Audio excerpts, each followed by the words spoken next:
What's going on, everybody? Welcome back to the channel. My name is Micah. We're going to be speaking on being humble from my humble opinion to you, right? So I'm going to be speaking on this. Now, that doesn't mean you have to be lack of confidence, right? It also doesn't mean I want you guys not to, I want you guys to have confidence. Of course, I don't want you guys to have lack of confidence, and I definitely don't want you guys to kind of be arrogant either.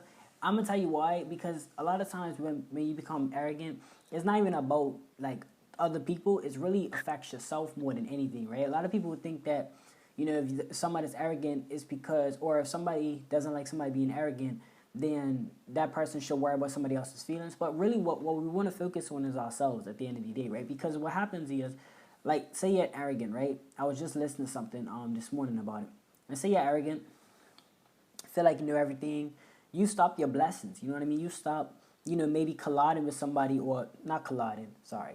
Um, Kind of just, relating to somebody, or kind of just working with somebody, right? You stop working with somebody, you stop that process of working with somebody, or potential a work partner that can help you, benefit on your, like, say you have like weak points, but of course, when you let the ego take over, you feel like you don't have no weak points and things like that. So you prevent yourself from getting better, and that's where arrogance takes place, right? It's not about other people, how they feel about how you act. There's a difference between being confident and being arrogant, right? Confident, of course, yes, you want to be confident because you want to make sure that you're not allowing people to say somebody says something about your or critiques you.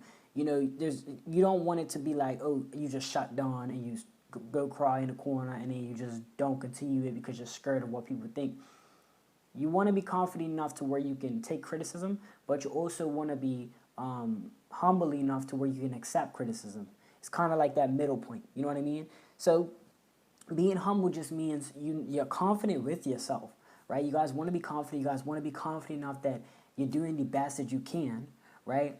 At the moment, of course, until you, of course, grow and things like that.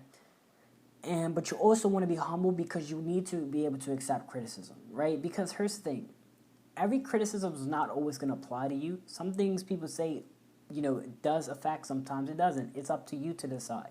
Or you got to pick the bands out of things, and you gotta.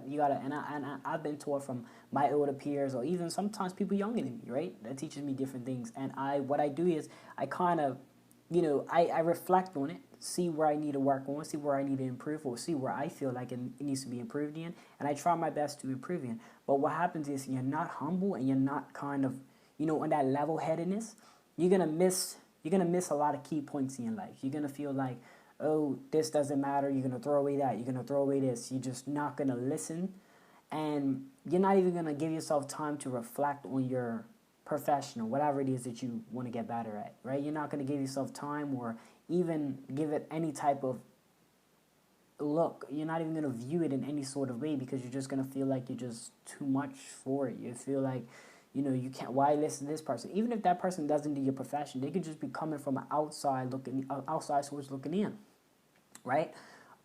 This could be, for an example, if say you guys sell cars, right? It was a conversation about this one time. There was like, this person sold cars, and another person that might have not sold cars at the time was just trying to give them some advice on how they feel as a consumer purchasing the car. Person didn't end up, taking that advice. That person that was trying to give advice ended up opening their own car district, and then, did well in their industry and fixed what they felt was appropriate. So sometimes it's not about that person doesn't know my situation, how could they speak? Or sometimes they might just be coming from a consumer's aspect, or somebody that is taking in your information that you're speaking, or the things that you're providing, or the resource that you're granting to them, right? So we got to look at things from all angles. That's the only way. Well, not to say the only way, but that's one of the best ways that you can really establish true growth, is when you start looking at things from different aspects. Because this can also help in your tough days as well, because you're going to start being optimistic about it, right? Instead of looking at it like, oh, this person's just trying to tell me what to do, maybe you can open your mind up to say, okay, maybe they're right, maybe they're wrong, but if you don't give yourself that